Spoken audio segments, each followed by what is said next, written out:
Hola. A ver, pensemos un momento en la música que nos emociona hoy. Toda esa idea de que una canción puede expresar rabia, alegría o desamor, bueno, pues tiene un origen. Y hoy viajamos justo ahí, al barroco, una época en la que la música de repente se atrevió a ser puro teatro, pura emoción. Y es que todo empieza con un desafío que se plantearon los compositores, que era, bueno, monumental.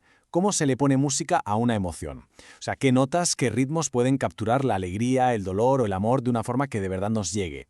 Encontrar la respuesta a esto lo cambió absolutamente todo. Este va a ser nuestro viaje de hoy. Primero vamos a descubrir un sonido totalmente revolucionario que dio vida a la ópera. Luego seguiremos su conquista por toda Europa.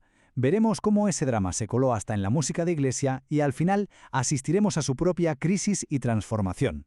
Vamos allá. Vale, vamos al principio de todo. El barroco no fue una simple evolución musical, que va, fue una ruptura, una auténtica revolución. Es como si un pintor, de la noche a la mañana, decidiera que el color es mucho más importante que el dibujo, pues algo muy parecido pasó en la música.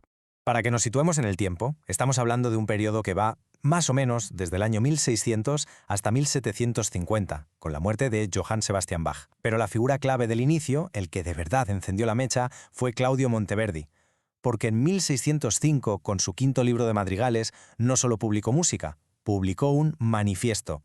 Y aquí estaba el gran debate. Por un lado, la prima práctica, o sea, el estilo del Renacimiento, donde la música era la reina. Sus complejas reglas de contrapunto, que es el arte de entrelazar melodías, lo eran todo. Y por otro, Monteverdi y su segunda práctica, un estilo nuevo donde el texto y la emoción pasaban a ser los protagonistas. La música tenía que estar al servicio de la palabra, y si para expresar la angustia de un texto había que romper una regla, pues se rompía, así de simple. Claro, esta nueva filosofía, este deseo de expresar drama a toda costa, necesitaba un escenario. Y así, de una forma casi inevitable, nació la forma de arte barroca por excelencia, la ópera. Entonces, ¿qué es la ópera? Pues es la segunda práctica llevada a su máxima expresión, un drama de principio a fin, completamente cantado. Nació en las cortes italianas, sobre todo en Florencia.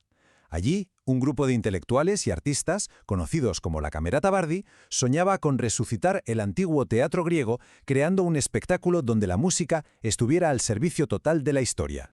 Hubo algunos experimentos iniciales como Dafne o Eurídice, pero fue otra vez Monteverdi, con su L'Orfeo en 1607, quien demostró todo el potencial del género. ¿Y por qué fue una obra maestra?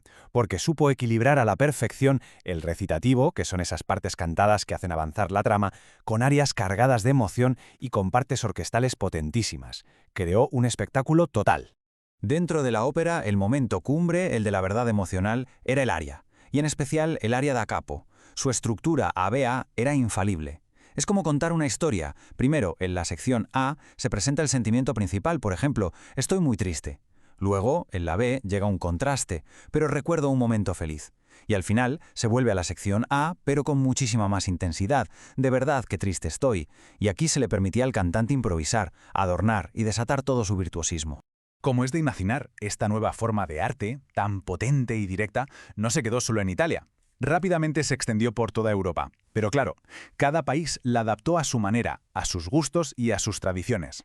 Y por supuesto, la ópera no sonó igual en todas partes. Se adaptó como un traje a medida a cada cultura. En la Francia del Rey Sol, Luis XIV, Jean-Baptiste Lully creó la Tragédie en musique, un espectáculo pomposo, lleno de ballet, para glorificar al monarca. Mientras tanto, en Inglaterra, después de algunos intentos de crear una ópera nacional con genios como Purcell, acabó triunfando el estilo italiano de la ópera seria, sobre todo gracias a la llegada de un tal Händel. Esta rivalidad de estilos tuvo su momento álgido en París, con la famosa Querelle des Buffons, la pelea de los comediantes. Por un lado estaban los defensores de la ópera francesa, solemne y formal, y por otro, los fans de la ópera bufa italiana, mucho más ligera y melódica.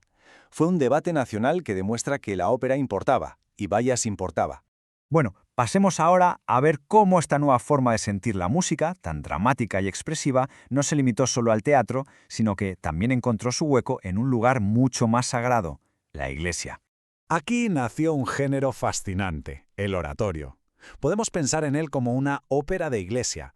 Tenía sus solistas, su coro, su orquesta y una historia dramática, casi siempre religiosa, pero sin vestuario ni decorados. Se solía interpretar en Cuaresma, cuando la ópera estaba prohibida, así que toda la fuerza del drama recaía exclusivamente en la música. Händel fue el rey indiscutible de este género, con obras maestras como El Mesías. Pero el drama sacro adoptó más formas, ¿eh? En la Alemania luterana, por ejemplo, la cantata era el corazón musical de la misa de cada semana, y Bach la elevó a una forma de arte sublime. Para las grandes ocasiones, como la Semana Santa, estaba la Pasión, una narración musical del sufrimiento de Cristo, con un dramatismo que te dejaba sin aliento. Incluso géneros más antiguos, como la misa o el motete, se contagiaron de este nuevo estilo, volviéndose mucho más expresivos y grandiosos. Sin embargo, hacia el final del barroco, algunos empezaron a pensar que la ópera había perdido un poco el rumbo, que esa emoción original se estaba perdiendo en un mar de exhibicionismo vocal sin sentido. ¿Cuál era el problema? Pues que el foco se había desviado por completo del drama al cantante. El virtuosismo de las grandes estrellas, sobre todo de los castrati, esos cantantes que conservaban su voz aguda de niño, lo era todo. Las óperas se convirtieron en una sucesión predecible de arias para su lucimiento personal. La historia era casi una excusa para que brillaran. Y ante esto, claro, surgió un movimiento de reforma que pedía volver a los orígenes. Era en el fondo un regreso a la idea de la secunda práctica, que la música sirviera al drama y no al revés. Se buscaba una expresión más natural, más creíble, donde la historia volviera a ser lo más importante. El máximo exponente de este estilo tan formulado fue un libretista llamado Pietro Metastasio. Escribió 36 libretos que se convirtieron en el modelo absoluto de la ópera seria. Sus textos fueron musicados más de 800 veces por distintos compositores. Era precisamente esta uniformidad tan predecible lo que los reformadores querían romper. El descontento estaba en el aire. El compositor Benedetto Marcello llegó a publicar un famoso panfleto, Il teatro alla moda, que era una sátira mordaz. En él se burlaba sin piedad de los caprichos de los cantantes, de la torpeza de los libretos, de todos los clichés de la ópera de su tiempo. Esto demuestra que la necesidad de un cambio era un clamor general. Y con esto llegamos al final, con una pregunta para reflexionar. Toda esa búsqueda barroca por unir música y drama, por encontrar la nota exacta para cada emoción. ¿No es en el fondo el mismo principio que rige las bandas sonoras del cine o los grandes números de Broadway? Sin la revolución emocional de la ópera barroca, ¿sonarían igual nuestras historias hoy en día?